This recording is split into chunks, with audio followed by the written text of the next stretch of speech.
예수 그리스도께서 사역하실 때 죽은 자를 살린 경우가 딱 3번 등장합니다. 막 방금 숨을 거둔 소녀를 살린 거죠. 죽은 자를 장례 치르기 위해서 장지로 가는데 그 상여를 머물러 세우고 그 청년을 살리는 하나님의 역사를 우리는 기억합니다. 뿐만 아니라 가장 절정인 것은 마리아 마르다의 오라버지, 베다니에서 죽은 지 이미 나흘이 되어서 썩어서 냄새가 나고 이미 장례를 치러서 무덤에 돌을 굳게 닫아 놓았는데 예수님은 뒤늦게 와서 마르다와 마리아 불평 섞인 원망의 소리를 들어가면서도 내 말을 믿으면, 나를 믿는다면 내 말을 믿어라, 내 말을 믿으면 말씀이 능력이 되어 내 오라비가 살아날 거다. 할렐루야. 무덤에 돌을 옮겨 놓으라고 할 때 마르다와 마리아 입이 주먹같이 나왔는데도 예수님 말씀의 권세를 의지하고 무덤 문을 열어놓는 순간에 나사로야 나오라 명령할 때 이미 죽은 시체 배로 동인 채로 살아나는 역사는 예수 그리스도의 부활에 대한 예고편 같은 놀라운 역사입니다.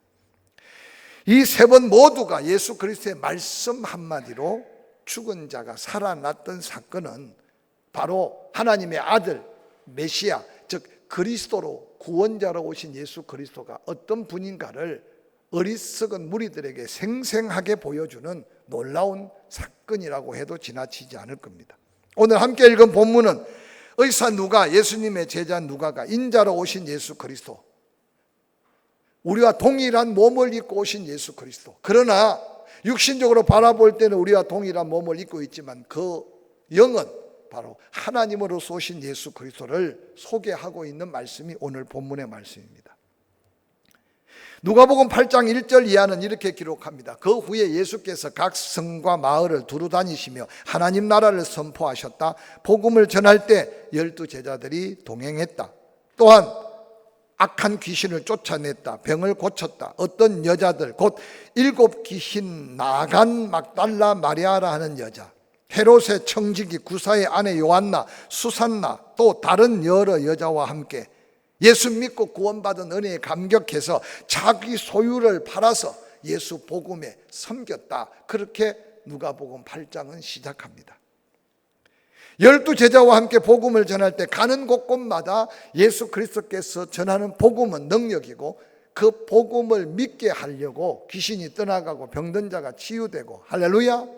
오늘 여기 8장에 소개된 사람들은 다양한 문화 속에 사는 사람들, 지위가 높은 자도 있고 사회적인 계급이 다른 사람도 있고, 그곳에는 7 귀신 들렸다가 고침받은 막달라 지방의 여인 마리아, 그도 있었다고 기록합니다. 놀랍게도 그들이 예수 만나서 은혜 받고 구원받고 난 다음 그들은 자기의 시간, 은사, 물질을 다해서 예수 그리스도의 복음 전하는데 함께 동역했다, 헌신했다, 섬겼다, 그렇게 기록하고 있습니다. 이어 누가는 기록합니다. 누가복음 8장 22절, 하루는 제자들과 함께 배에 올라 호수 저편으로 건너가자 하여 호수편으로 돌아가는데 예수님은 너무 피곤해서 잠이 들었다. 마침 광풍이 호수를 내리치며 배가 물이 가득하게 되어 위태했다. 제자들이 나와 예수님을 깨운다. 주여 주여 우리가 죽겠나이다 라고 아우성을 칠 때 예수께서 잠에 깨어나자마자 바람과 물결을 꾸짖으시니 이에 잔잔하게 그쳐졌다. 제자들이 스스로 말한다. 제자들에게 너희 믿음이 어디 있느냐 하시니 그들이 두려워하며 놀랍게 여겨 서로 말하되 그가 누구이기에 바람과 물을 명하며 순종하는가. 제자들은 지금 거룩한 부담으로 말씀 따라 예수님을 쫓기는 하지만 죽어가는 사 살리고 병든 자 고치는 것, 귀신을 쫓아내는 것, 그건 좀 이해가 되는데, 아니 예수님이 바람을 잔잔케 하고 파도를 잔잔케 하는 것은 그들이 생각하는 그 수준 넘어 하나님의 놀라운 기적이었다는 거죠. 그래서 예수님께 야단을 맞아가면서도 아니 도대체 예수 저분 어떤 분이길래 자연까지 다스리고 지배하느냐. 사랑하는 성도 여러분, 끊임없이 누가복음의 예수 그리스도를 제자들에게 또한 주변의 많은 사람들에게 예수님이 어떤 분인가를 직접 증거하고 보여주시는 것은 그들에게 믿어 구원받으라는 뜻이고, 할렐루야, 이 말씀을 기록해서 이 밤에도 우리에게 들려주시는 것은 우리가 바라보고 믿는 예수가 어떤 분인가, 우리 또한 다시 한번 믿음을 가지라는 귀한 말씀인 것을 기억하시기를 주의 이름으로 간절히 축원합니다. 축원합니다. 여러분은 예수님을 어떤 분으로 믿고 있습니까? 어떻게 부모로부터 모태신앙, 그저 교회 안 다닐 수 없어서 다니다 보니까 어느 날 집사가 되고 어느 날 장로가 되고 어느 날 권사가 되고, 그러나 여러분 기억하세요. 그 가운데 예수 그리스도께서 계획과 목적 속에 나를 구별하시고 부르시고 의롭고 영화롭게 사명까지 주셨다는 사실을 깨달아가면서 이제는 우리가 주를 위해 어떻게 섬겨야 할지, 그 사명을 따라 살 때 믿음에 더한 믿음, 믿음의 능력의 역사로 예수 그리스도를 영화롭게 하는 영광된 믿음이 될 수 있다는 사실을 기억하시기를 주의 이름으로 간절히 축원합니다. 자연까지 다스리시는 예수 그리스도를 바라보면서 우리 곁에 만약에 태풍이 몰려오고, 우리 곁에 만약에 산사태가 터지고, 우리 곁에 만약에 물의 위험, 강의 위험, 한번 상상해 보십시오. 저는 가끔 뉴스를 볼 때마다 살아나올 수 있는데도 그곳에서 살아나오지 못하고, 아니 다른 사람은 다 죽었는데도 살아나와서 이야기하는 이야기를 한번 들어보십시오. 내가 만약에 그 자리에 있다면 우리는 어떤 모습이었을까? 끊임없이요. 그저 옛날 이야기처럼, 아니 세상에 풍랑을 잔잔케 하네, 바람을 잔잔케 하네.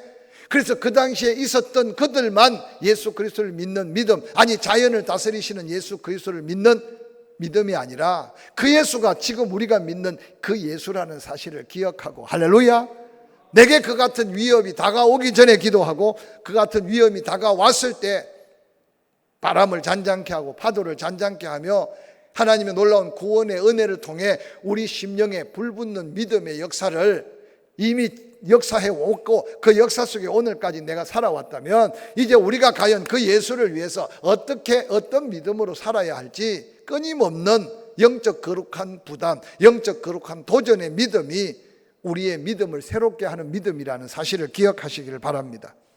이 사건이 끝난 후에 누가복음 8장 26절은 다시 새로운 사건이 일어납니다. 갈릴리 바다를 가로질러 가다가 풍랑을 만나 바람과 바람을 잔잔케 했어요. 그리고 맞은편, 지금 갈릴리 바다 서쪽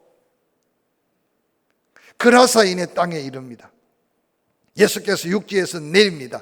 도시 사람들로서 귀신 들린 자 하나가 예수께 달려 나와서 왔는데 오래 옷을 입지 아니하고 집에도 거하지 아니하고 무덤 사이에 그처를 둔 자입니다. 즉 군대 귀신 들린 청년. 19절 28절 예수를 보고 부르짖으며 그 앞에 엎드려 큰 소리로 불러 아뢰되 지극히 높으신 하나님의 아들 예수여, 당신이 나와 무슨 상관이 있나이까? 당신께 구하오니 나를 괴롭게 하지 마십시오. 귀신이 귀신같이 알고, 귀신은 예수 그리스도가 누군지 알았어요. 그래서 귀신이 예수께 뭐라고 말하면 당신 할 일을 하십시오, 나와 상관하지 마, 나를 그냥 내버려 두십시오.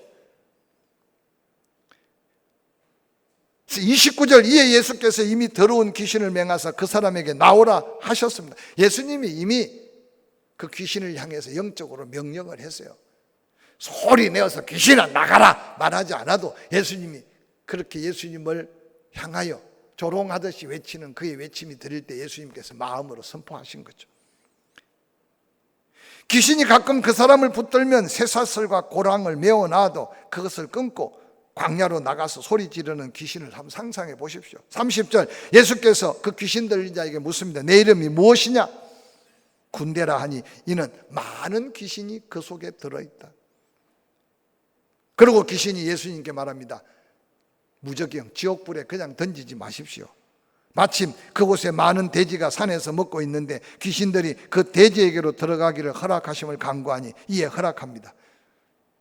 돼지 2,000마리보다 영혼 한 사람이 소중한 걸 간접적으로 말씀해 주신 거죠.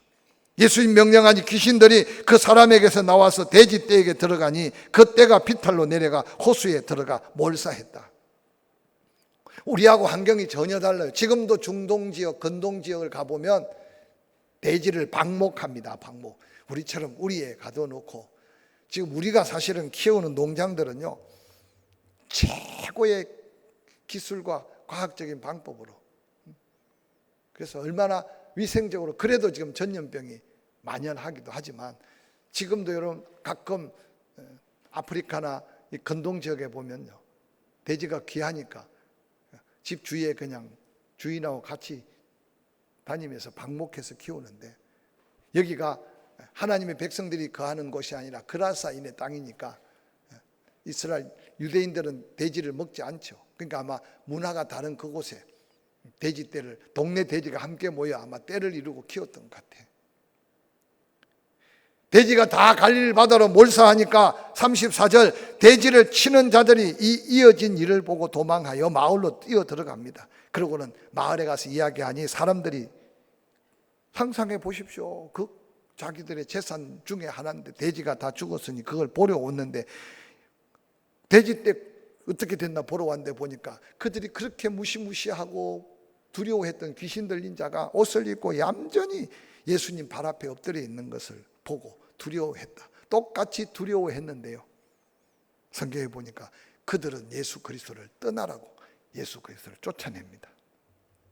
오늘 이 본문의 배경 속에요, 참 놀라운 것은 그 귀신 들린 청년 때문에 골머리를 썼고, 그 귀신 들린 청년의 가족뿐만 아니라 온 동네 사람들이요, 두려움에 떨면서도 그 귀신 들린 사람 한 영혼이 돌아온 감격이 없어 돼지떼가 갈릴리 바다에 몰사한 그 돈, 그 재산, 거기에 그냥 관심들이 빼앗겨 있는 그 시대상의 관심을 그대로 보여줍니다. 그럼 오늘날 우리는 더 고상해서 한 영혼이 귀하고 더 고상해서 한 사람이 더 귀할까요? 오늘날도 아마 동일한 사건이 벌어질 때 2000년 전의 일인데도 우리도 그런 동일한 마음 중심으로 세상을 살아가고 있는지 한번 살펴보라는 거룩한 도전이 이 속에 감춰져 있는 메시지입니다. 생명의 소중함이 자꾸만 잘못 평가되어 있어요. 그래서 여러분, 요즘 인권 중요하죠. 상대방을 존중히 여기고 귀중히 여기는 거 중요합니다. 그런데 여러분, 그걸 강조하다 보니까 교육에 중요한 사제지간에 중요한 룰이 다 깨져 버렸어. 군대에 가도 여러분요, 이 상관과 부하 어떤 관계가 다 깨어져 버렸어. 왜냐? 개인의 인격을 존중히 여기는 건 좋은데 그게 지나치다 보니까 그보다 더 중요한 단체의 어떤 에너지, 단체의 어떤 중요한 힘을 다 잃어버리는 거예요. 아마 우리가 클 때, 학교 다닐 때 그 시절을 지금 옮겨놓으면 전부 다 유치장 가 있어야 되고, 전부 다 가해자고, 전부 다 피해자고. 근데 그 시절을 지내도 지금 다 건강하게 사회생활, 아니 도리어 중학교 동창생들, 초등학교 동창생들 수십 년이 지나도 끈끈한 우정으로 살아가면서 사회생활을 하고 있는데, 여러분 오늘날요 그런 친구가 없어요. 친구가. 이게 바로 뭔가 잘못된 정책이 세상을 지금 다 갈기갈기 찢어놓고 있어요. 누구의 잘잘못이라고 하기 전에 오늘 이 그라사 땅의 사람들의 마음 중심, 그렇게 자신들을 괴롭혔던 귀신 들린, 그것도 군대 귀신 들려있던 청년이 정신을 바짝 차리고 새로운 인생으로 바뀌어져 있는 것보다 내 집의 돼지가 더 소중한 것이 그 시절에 잘못된 어리석은 인생들의 모습인데, 우리도 때때로 세상 것의 마음을 빼앗기는 순간 기도할 수 없고, 세상 것의 마음을 빼앗기는 순간 무엇이 더 가치 있는 것인지 판단할 수 없고, 그래서 어느 날 영에 속한 구원받은 심령인데도 자꾸만 육의 생각, 육의 어떤 습관 속에 빠져들어가는 이 위기를 스스로 끊임없이 극복하지 아니하면 마지막 구원받아 천국 가는 게 보장되어 있지 않을 수 있음을 기억하는 아주 두렵고 떨리는 도전이 이 본문 속에 있습니다. 근데 놀라운 사건이 하나 배경이 소개됩니다. 예수님이 그곳에서 배를 타고 다시 돌아옵니다. 누가복음 8장 40절은 이렇게 기록하고 있어요. 예수께서 돌아오셨다. 어디로 돌아오셨느냐? 갈릴리 호수 서쪽 그라사인의 땅에서 군대 귀신 들린 청년이 예수님을 따르고자 할 때 거기 머물러 있으면서 너는 살아있는 복음이다. 네가 다니기만 해도, 믿지 않아도 예수 그리스도께서 고치신 걸 수많은 사람들이 알게 될 거다. 그를 두고 다시 돌아옵니다. 가브나움으로. 놀랍게도요, 놀랍게도 조금 전까지 대지의 눈이 멀고 물질의 눈이 멀었던 사람은 예수 그리스도께 은혜를 구하기는커녕 예수를 배척하고 쫓아보냈는데, 갈릴리에 있는 가버나움 사람들은 이미 예수님 오시기를 기다리고 있었어. 뭐라고? 무리가 환영했다. 이는 다 기다렸음이라 라고 기록합니다. 여러분, 이 차이가 엄청난 영적인 차이가 있어요. 여러분, 끊임없이요 하늘의 신령한 은혜를 사모하는 이 영적인 귀한 믿음을 놓치지 않기를 주의 이름으로 간절히 축원합니다. 세상 걸 누리면 누릴수록, 은혜를 더 누리면 더 누릴수록 감사하면서 우리 가슴속에 끊임없이 더한 은혜에 대한 사모함이 있는 심령이 복 있는 심령. 그게 바로 심령 가난한 자 복이 있다고 했던, 사모하고 기대하고, 그래서 목마른 사슴이 시냇물을 찾아 갈급함 같이 하나님 은혜에 늘 갈급한 마음으로 사모하는 영혼이, 그게 복 있는 영혼이라고 말합니다. 오늘 가버나움 사람들 예수님이 돌아오기를 기다렸는데 돌아오심에 무리가 다 환영했다. 어떻게 환영했는지 한번 생각해 보십시오. 부둣가에 나와서 배가 참 멀리서 오는 모습을 보고, 그때 한 사람, 회당장 야이로는 예수님이 부둣가에 배를 대자마자 그 앞에, 발 앞에 엎드립니다. 당시에 유대인 10가정 이상이 모여서 회당을 만들어 놓고, 그리고 그곳에서 안식일마다 하나님 말씀을 배우는데, 예수님이 오셔서 말씀을 전하고 난 다음 가버나움 지역에 숱한 기적을 일으키고 난 다음 이 가버나움 사람들, 주변 사람들 마음속에 은혜를 너무 사모했어. 그런데 그 가운데 심각한 문제가 바로 12살 외동딸, 죽어가는 병에 걸린 야이로, 다른 데 찾아가고 돌아올 기회도 여유가 없이 예수님이 온다는 소문을 듣자마자 부둣가에 나가서 그의 처지나 형편 살피지 않고 예수님만이 내 딸을 고칠 수 있다, 그 믿음으로 예수님 발 앞에 엎드려 간구하고 있는 모습을 한번 성경을 통해 보시기를 바랍니다. 누가복음 8장 41절 이렇게 기록합니다. 이에 회당장인 야이로라는 사람이 와서 예수의 발 앞에 엎드려 자기 집에 오시기를 간구하니, 42절, 이는 자기에게 12살 된 외동딸이 죽어가고 있기 때문이다. 여러분, 이 시간에 야이로의 마음을 한번 살펴보십시오. 유일하게 딸 하나, 12살까지 키웠어. 12살이라는 게 뭐냐? 부모가 할 수 있는 것 다 했어. 그런데 갑자기 그 병세를 보니까 죽을 병이야. 그 아버지의 마음을 한번 헤아려 보시기 바랍니다. 그동안 아마 치료를 안 해봤다고 생각할 수 없잖아요. 그런데 예수님이 오신다는 소문을 듣자마자 예수님께 쫓아와서 무릎을 꿇고 있습니다. 오늘 우리가 정말 왜 기도가 급하지 않고, 왜 하나님의 은혜가 급하지 않고, 왜 하나님의 도우심이 급하지 않을까? 아직도 지난 주일 설교했듯이 돈이 있으니까 병원 찾고, 병원 가면 될 것 같고, 그러다 보니까 어느 날 세월 지나고 돈도 잃고 건강 잃고. 성경에 이런 말씀들은 우리에게요, 똑같은 상황이 우리에게 다가올 때 우리가 정말 믿음으로 하나님의 지혜로 대처하라고 하는 놀라운 은혜가 이 속에 담겨 있음을 믿으시기를 주의 이름으로 간절히 축원합니다. 축원합니다. 오늘 이 야이로의 모습이 우리의 믿음의 모습이 되기를 예수님은 지금 바라고 있는 거예요. 안 된다 하기 전에, 할 수 없다 하기 전에 왜 안 되고 할 수 없는 일을 나에게 보게 하고 듣게 하셨을까? 자기도 모르게 습관이요, 작은 것 이거 하나 여기 옮겨 놓는데 내 생각이 안 되면 안 된다는 말부터 먼저 나와요. 이게 아주 심각한 도전이 돼야 돼요. 안 옮기도 되는 것 같으면 염려가 안 돼. 근데 분명히 옮겨야 돼.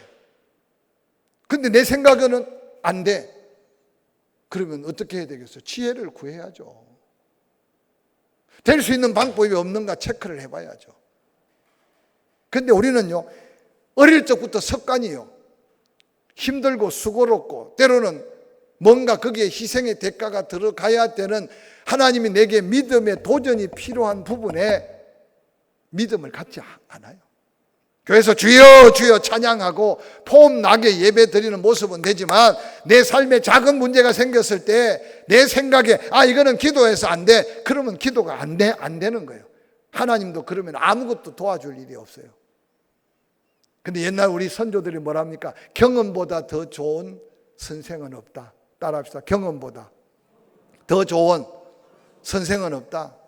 안 되는 걸 내가 해보고, 내가 해봐도 안 되면 뭐예요? 믿음의 사람은 지혜를 구해야죠.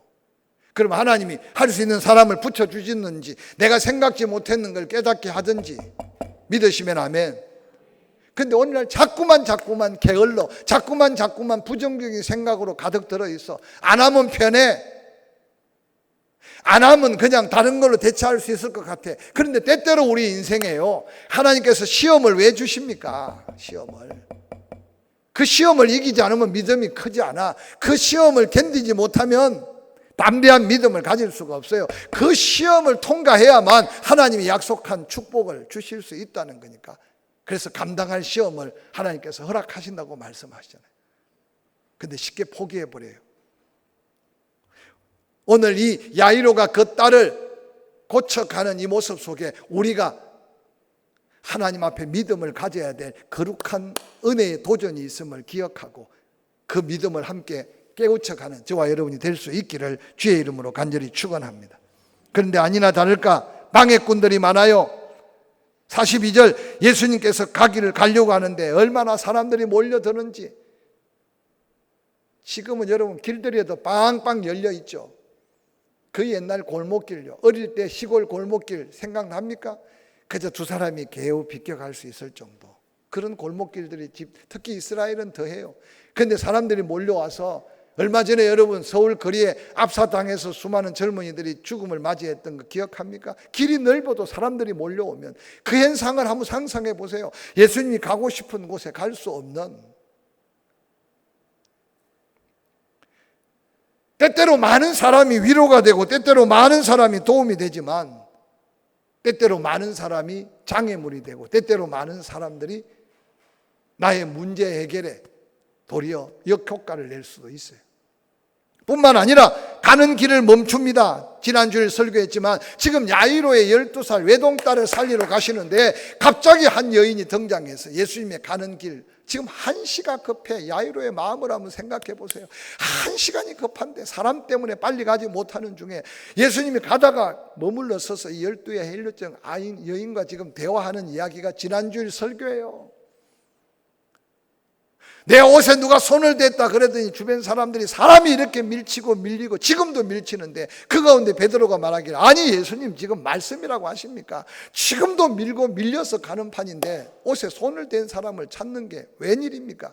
어리석게 몰랐죠. 근데 예수님은 아셨잖아. 능력이 나가고 옷에 손을 대어 고침받은 여인은 알았어. 그 여인이 예수 앞에 무릎을 꿇고 자기 고백을 하잖아요. 손만 대도 낫겠다는 믿음을 갖고 앉아있어도 죽고 나와서 피비린내 나는 자기 몸, 부정한 몸 때문에 주변 사람이 돌을 던져도 나는 맞아도 죽는다. 그런데 내가 살 수 있는 길은 예수 옷자락 만지는 믿음 주셨으니 죽어도 옷자락에도 만지고 죽자. 할렐루야.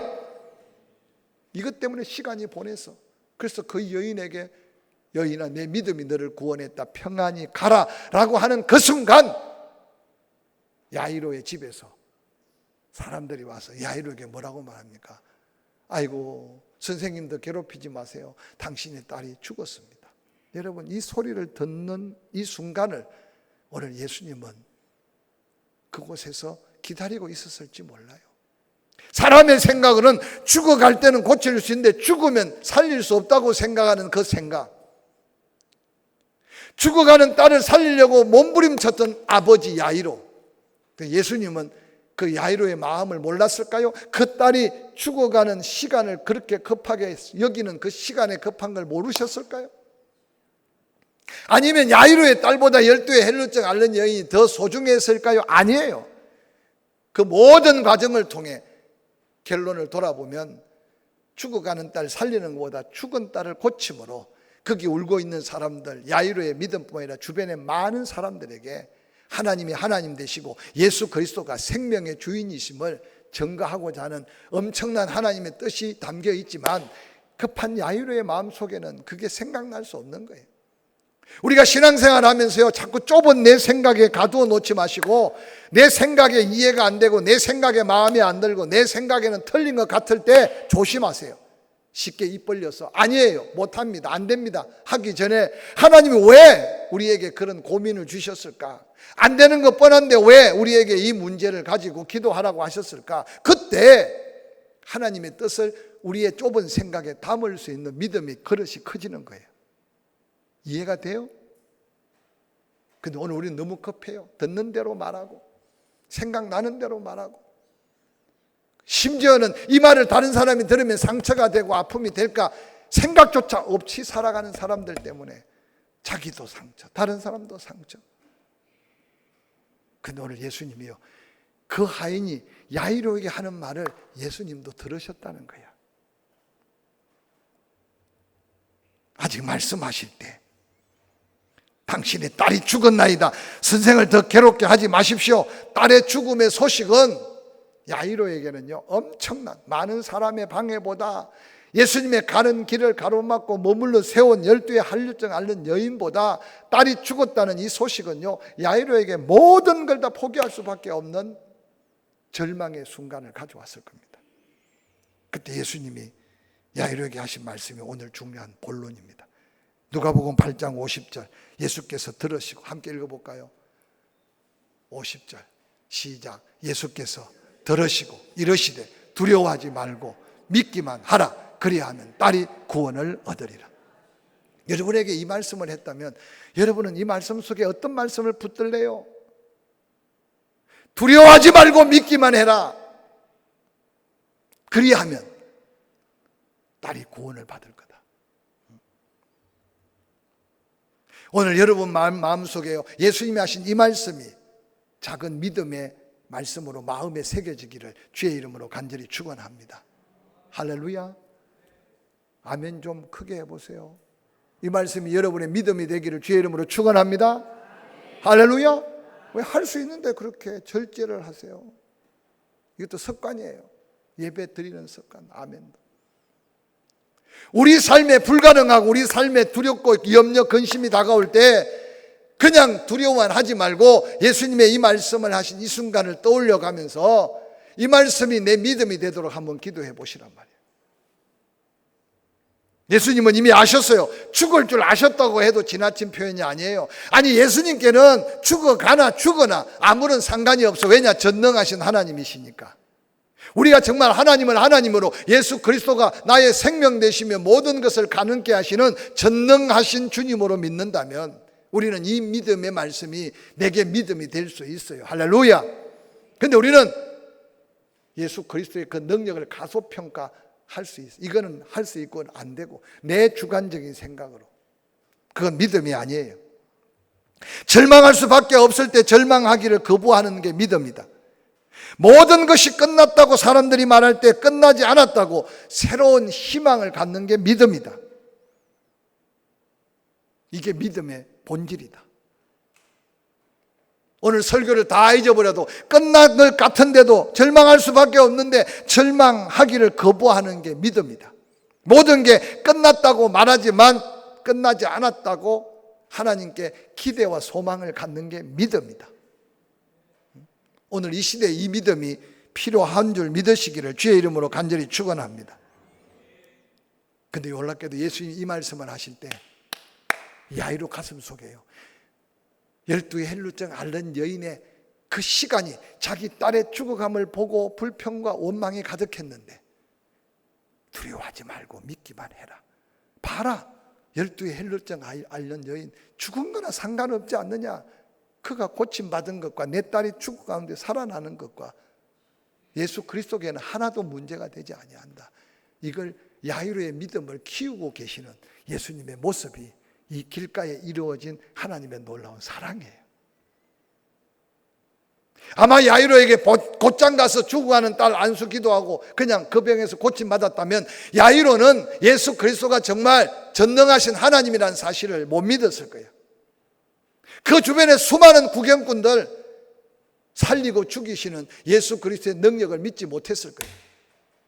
살아있으나 죽은 자와 방불하는 12의 헬루증 앓는 여인을 그것도 자기 믿음으로 고침받는 것을 통해 믿음이 얼마나 소중한지를 깨닫고, 야이로에게는 예수님이 오시면 혹 살릴까 하는 생각이 있었겠지만 예수님이 고치고 살린다는 믿음이 없었어. 근데 12의 헬루증 앓는 여인을 바라보면서 두려워하지 말고 믿기만 해라 라는 예수님 말씀이에요.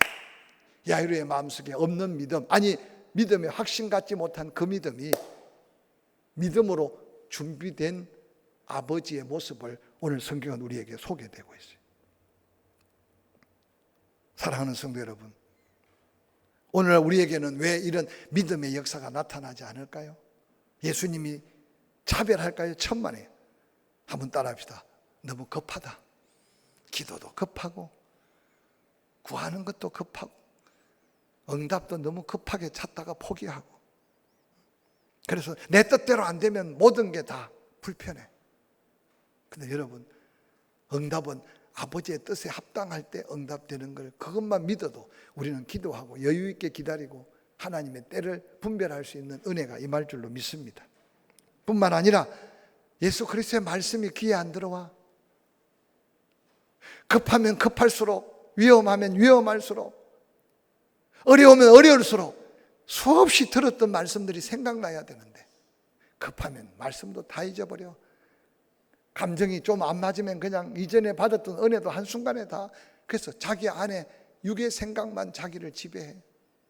그러니까 분에 견딜 수 없고 원통에 견딜 수 없고. 여러분, 예수 믿고 구원받은 성도가 분하면 뭐가 분하고 원통하면 뭐가 원통하겠어요? 오늘 이 시간 예배하는 여러분 마음속에 이 넉넉한 은혜가 여러분에게 있기를 주의 이름으로 간절히 축원합니다. 딸이 죽었다는 그 말 한마디에 그냥 오늘날 현대인을 생각하면 그냥 졸도해 버릴 거야. 엄마들이 종종 그러잖아요. 자식 비보를 들을 때 그냥 졸도해 버리잖아요. 근데 오늘 그 순간에 하나님이 뭘 하시기를 원하실까? 뭘 역사하실까? 하나님의 놀라운, 이미 들었던 말씀이 믿음의 말씀으로 생각나는 뿐만 아니라 하나님은 일하시는데 스스로 미리 포기해버려요. 하나님이 역사하시는 중인데도 포기해버린다니까. 이게 오늘 우리가요, 야이로와 같은 위기 앞에서 그 은혜를 경험하지 못하는 우리의 한계 속에 늘 넘어지고 자빠지는 우리의 모습입니다. 지금부터 믿기만 하라는 이 말씀, 딸이 구원을 얻을 것이다 라고 말하는 이 말씀을 한번 기억하시기 바랍니다. 예수님은 드디어 야이로의 집에 왔어요. 누가복음 8장 52절, 모든 사람이 아이를 위해서 울며 통곡하고 있어요. 예수께서 이르시되 울지 말라, 죽은 게 아니라 잔다. 세상 사람들이 여러분 죽은 것과 자는 것의 차이를 분명히 알죠. 53절, 그들이 그 죽은 것을 알기 때문에 고로 비웃었다. 예수님을 조롱하고 비웃었어요. 여러분, 이게 교회 안에 일어날 수 있는 현실입니다. 기도한다고 되니? 하나님이 그것까지 역사하실 것 같아? 근데 예수님이요, 울지 말아라, 울 일이 아니다, 죽은 게 아니고 잔다, 이 말씀이 당시에 거기 있는 사람들 그 누구도 이해되지 못했어요. 하나님은 우리를 이해를 통해서 역사하는 게 아니라 하나님은 우리의 믿음을 통해서 역사해요. 따라합시다. 이해를 통해서 역사하는 게 아니다. 그래서 교회는요, 이해로 결정하는 게 아니라 믿음으로 결정하는 거예요. 믿으시면 아멘. 근데 오늘 대부분요, 내 지식이나 경험, 이해되어야 순종하고 이해되어야 뭔가 결정하고 이해되어야 뭔가, 그 믿음하고 상관없어요. 여러분, 믿음과 이해가 비슷한 것 같지만 믿음이 이해가 되게 하시는 지혜도 주세요. 그러나 어느 날 하나님의 뜻과 어긋나서 이해가 안 되지만 믿어야 될 일도 있을 수 있어. 그래서 내가 이해가 안 될 때는 조심해야 돼. 그때 기도해 봐야 돼. 아멘. 내가 이해가 안 될 때 그때 하나님의 뜻이 무엇인지 다시 하나님께 물어봐야 돼. 오늘 그 과정을 경험하지 못하는 거예요. 지금도 세상은 조롱하고 비웃고 있어요. 제가 노한우 목사님을 통해서 건강에 대해서 새로 눈을 뜨고 교정을 해보면요, 놀라운 게 믿고 도전하지 않으면 아무 일도 안 나타나. 그러나 믿고 도전할 때는 놀라운 생각밖에 치유의 결과가 있어. 병원도 마찬가지고 약도 마찬가지예요. 똑같은 의사에게 침을 맞는데도 어떤 사람은 병을 고치기도 하고 어떤 사람은 후유증만 더할 수도 있어요. 근데 세상 의술은 다르게 표현될 수 있지만 전능하신 하나님은 변함도 없고 동일한 하나님이라는 사실을 믿으시기를 주의 이름으로 간절히 축원합니다. 할렐루야. 믿지 않는 곳에는 역사할 수 없어요. 근데 어리석은 세상 사람들, 울지 말라는 말이 위로가 아니에요. 울지 말라는 말은 너의 어리석음을 깨우치고 믿으라는 말인데, 그들은 여전히 예수님을 비웃고 있어요. 울지 말라는 이유가 있어요. 너희들은 죽으면 끝이라고 생각하지만 나 예수는 생명이다. 죽은 자도 살리는 생명이다. 할렐루야. 뿐만 아니라 예수 그리스도는 사랑의 주님이시다. 뿐만 아니라 그를 살릴 수 있는 주님이신 것 당신이 스스로 고백합니다. 믿기만 해라. 베드로와 요한과 야곱 그 부모를 데리고 죽어 있는 아이에게 갔습니다. 예수님이 손을 붙들고 일어나라 명령하시니 떠났던 혼이 다시 돌아와 아이가 살았어. 아이에게 먹을 걸 주라 하니 아이가 먹을 걸 덥석덥석 먹습니다. 그걸 보고 성경은 세밀하게 기록하고 있지 않지만 야이로의 마음의 믿음의 간격은 어떠했으며 조금 전까지 예수를 비웃었던 수많은 군중들 그들의 모습은 어떠했겠습니까? 오늘 내가 죽었다 살아나지 않아도 이 말씀은 나에게 주신 믿음이 되기를 주의 이름으로 간절히 축원합니다. 이 가운데 나도 내 자식이 그렇게 죽었다가 살아나야만 믿겠습니다 하는 분이 있으면 하나님 앞에 때를 써보세요. 혹시 죽였다가 살아날 수 있어. 그러나 성경에 뭐라 그랬어요? 보고 믿는 것보다 안 보고 믿는 게 더 복이 있다 하신 것은 그걸 체험하려면 너무 많이 아파야 돼. 그러나 때때로 우리의 믿음을 더해주기 위해서 그런 체험적 믿음을 주셨다면요, 그때 받은 은혜를 평생 잊어버리지 않기를 주의 이름으로 간절히 축원합니다. 할렐루야. 이 믿음 가지고 남은 한 주간도 하나님의 영광 믿기만 하면 하나님의 놀라운 역사를 경험하는 이 믿음으로 이 무더위를 이겨가는 저와 여러분이 되기를 주의 이름으로 간절히 축원합니다.